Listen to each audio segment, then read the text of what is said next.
How to buy rich token. Now before we start, this is not financial advice. I'm not professional or economic expert. Before investing in any project that you found on my channel, please do your own research.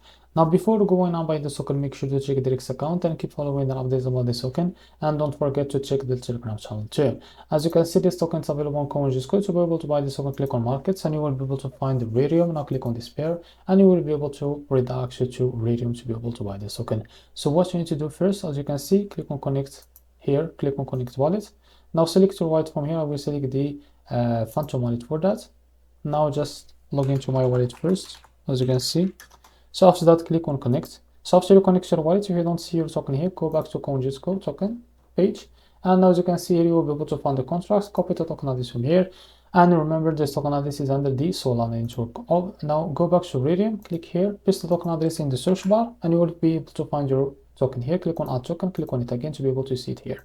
From the top, you can select the token that you want to buy with, for example, USDT, and here you can type how much you want to buy. So here you will be able to see how much you receive. Now after that, click on more info. Make sure to read all of that information here, and if you are ready to go, click on swap, and a pop-up will be appear here from your phantom wallet to complete the buy process. So this is how to buy rich token. If you found this video helpful, please like and subscribe. See you next video.